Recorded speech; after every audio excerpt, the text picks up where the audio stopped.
At 8:43 p.m., 12 jurors were supposed to be deciding whether Michael Carter was a murderer. But when the judge entered the deliberation room, there were only 11. Juror number 9 was gone. His chair was empty. His coat was still hanging on the back of it. His phone was still on the table. And the verdict was only hours away. Judge Richard Hale stared at the empty chair. "Where is Mr. Bennett?" Nobody answered. The other jurors looked terrified. One finally spoke. He said he needed some air. The judge frowned. Did anyone see him leave? Silence. The courtroom doors were locked. The jury room was under security, and nobody was supposed to leave without permission. The judge turned toward the bailiff. "Find him." The bailiff hurried out. At the defense table, Michael Carter sat completely still. His attorney leaned toward him. "Michael?" Michael didn't answer. He was staring at the empty chair. Then he whispered, "He found it." His attorney looked at him. "Found what?" Michael slowly turned. "The reason they're trying to convict me." 3 weeks earlier, Michael Carter had entered the courtroom in handcuffs. He was 39 years old, a former city engineer. Quiet, well-respected, and accused of murdering his business partner, David Sloan. David had been found dead inside a private construction office. The prosecution claimed Michael had killed him after discovering that David had stolen money from their company. The evidence looked convincing. Michael's fingerprints were found inside the office.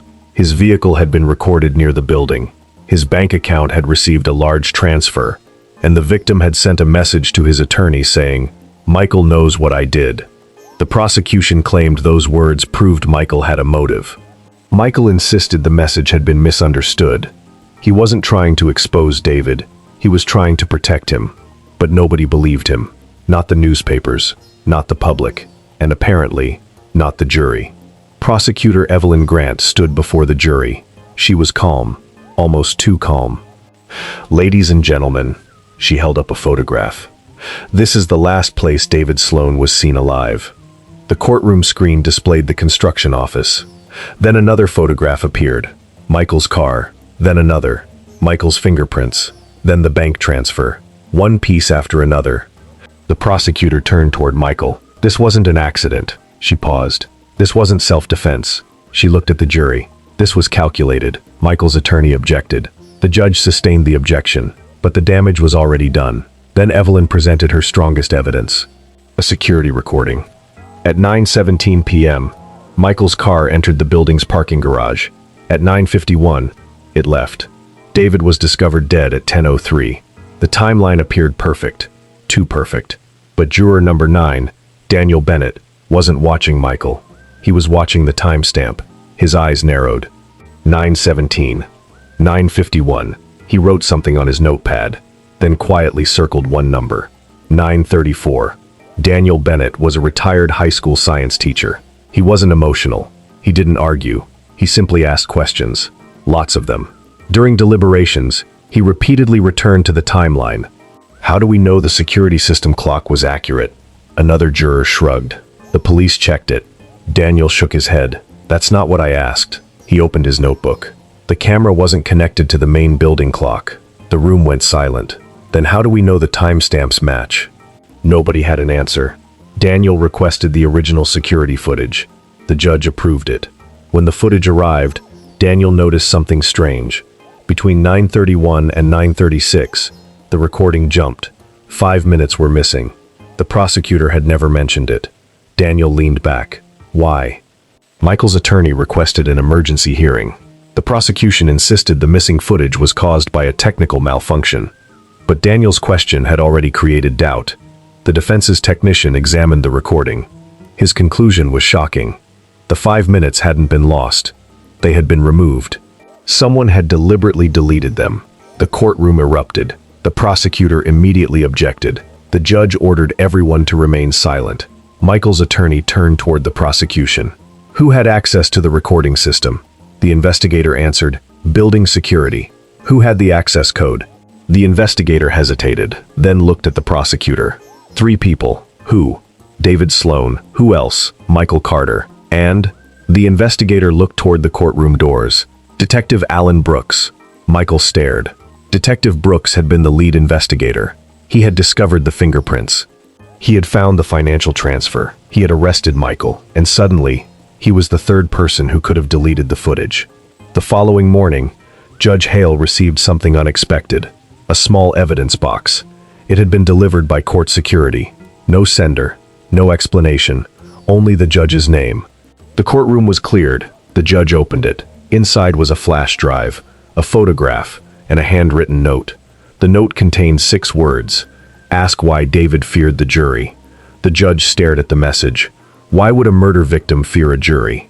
David had died 3 weeks before the jury was selected. The judge looked at the photograph. It showed David standing outside a restaurant. Beside him were 3 people. One was Detective Brooks. Another was Prosecutor Evelyn Grant. The third was Daniel Bennett, juror number 9. The judge ordered Daniel Bennett brought to chambers. Daniel entered alone. The judge placed the photograph on the desk. Daniel stared at it, then closed his eyes. You knew David? Daniel nodded. Yes. Why didn't you disclose that? I didn't know I was supposed to. The judge's voice hardened. You were selected to sit on a jury involving a man accused of murdering someone you knew. I didn't know David was the victim until I saw his photograph. The judge stared at him. That seems difficult to believe. Daniel reached into his jacket. He pulled out a small notebook. I received this from David 2 days before he died. The judge opened it. Inside were numbers, dates, names, bank transfers, and one sentence. If I'm dead, the person who did this is already inside the investigation. The judge looked up. Why didn't you report this? Daniel whispered. Because I was afraid. Of whom? Daniel hesitated, then said, Detective Brooks. Back in the present, the courthouse was searched. Every hallway, every stairwell, every exit. Daniel Bennett was nowhere. The judge ordered the building sealed. Michael's attorney demanded a mistrial. The prosecutor objected. This is irrelevant to the defendant's guilt. Michael suddenly stood. Everyone turned. Michael looked directly at the prosecutor. He didn't disappear. The judge stared at him. What? Michael swallowed. He was taken. The courtroom went silent. The judge asked, How would you know that? Michael looked at his attorney, then at the judge. Because Daniel told me. The prosecutor immediately stood. When? Michael answered, Yesterday. The judge's expression changed. What did he tell you? Michael's voice dropped. He said if he disappeared. He paused. I should tell you to open the box. The judge ordered the flash drive examined. Inside was a single video file. The video showed David Sloan sitting alone in a dark room. He looked frightened. He spoke directly into the camera. If you're watching this, I'm probably dead. He explained that someone inside the investigation had been manipulating evidence, but he didn't know who. Then he said something that shocked everyone. I know Michael Carter didn't kill me. Michael's attorney looked at him. The prosecutor froze. David continued.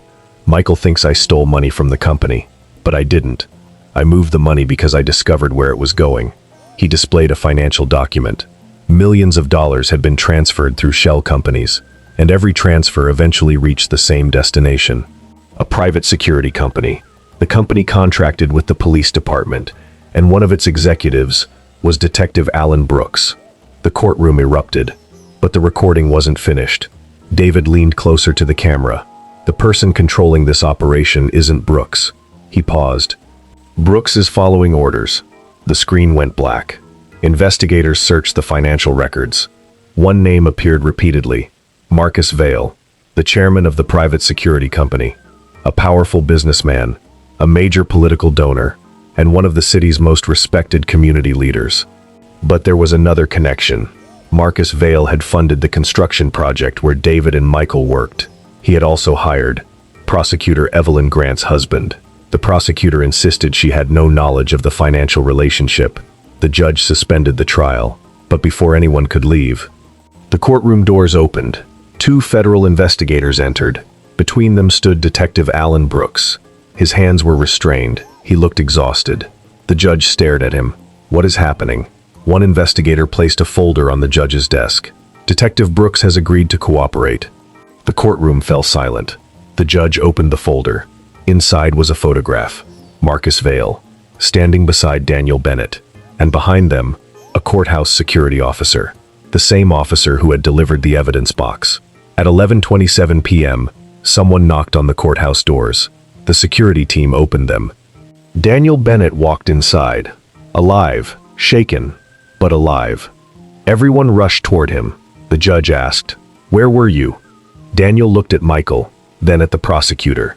"I was taken to a warehouse." "By whom?" Daniel shook his head. "I don't know." "Why did they release you?" Daniel reached into his pocket. He removed a second envelope. "They realized I wasn't the person they needed." The judge opened it. Inside was a photograph. It showed the jury room. Every juror was visible, but someone had circled one person, juror number 4, a woman named Lisa Morgan. The judge stared. "What about her?" Daniel whispered, "She isn't a juror."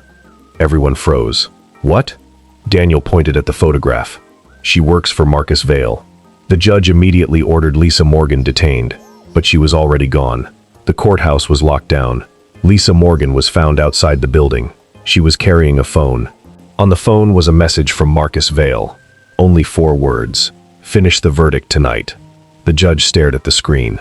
The trial was no longer just about Michael Carter. It was about a network that had infiltrated the investigation, the evidence, and possibly the jury itself. Michael's attorney stood. "Your Honor, my client deserves an answer." The judge looked at Michael, then at the evidence, then at the jury.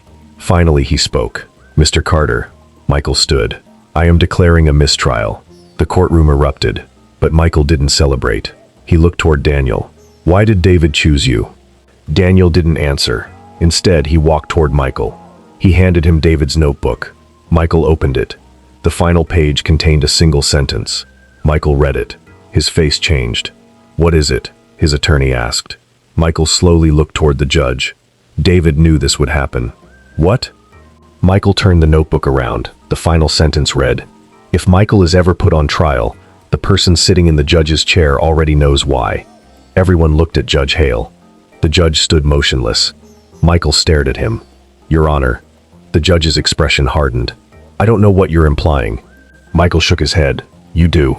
The judge looked toward the evidence box, then toward Daniel, then toward the courtroom doors, and finally, he said something that nobody expected. "David Sloan came to me 3 months before his death." Silence. Michael's attorney stepped forward. "What did he tell you?" The judge took a long breath. "He told me someone was going to die." "Who?" The judge looked directly at Michael. "You." Michael froze. The judge continued. "And he told me the murder wouldn't happen until after you were convicted." The courtroom went silent. Then the courthouse lights suddenly went out. Total darkness. A sound came from the evidence table. Click. The sealed box opened. Nobody had touched it. Inside was a second flash drive, and taped to it was a photograph.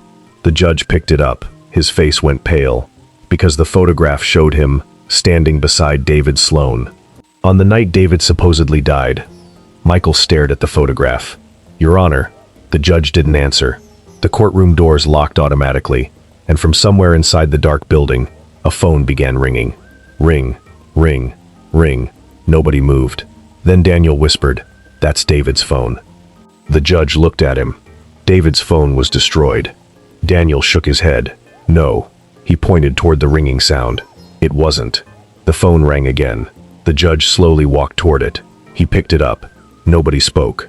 Then a voice came through the speaker. A voice everyone believed was dead. "David Sloan, you finally opened the box." The judge dropped the phone. Michael stared in disbelief. Daniel stepped backward, and the prosecutor whispered, "That's impossible." The voice returned. "It's time to tell them what really happened." Michael Carter walked into court accused of murder.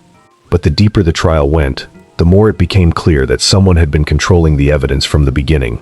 A missing juror, a hidden investigation, a sealed evidence box, and a phone call from a man everyone believed was dead. But one question remains. Why did David Sloan choose Michael Carter? And what exactly happened on the night David supposedly died?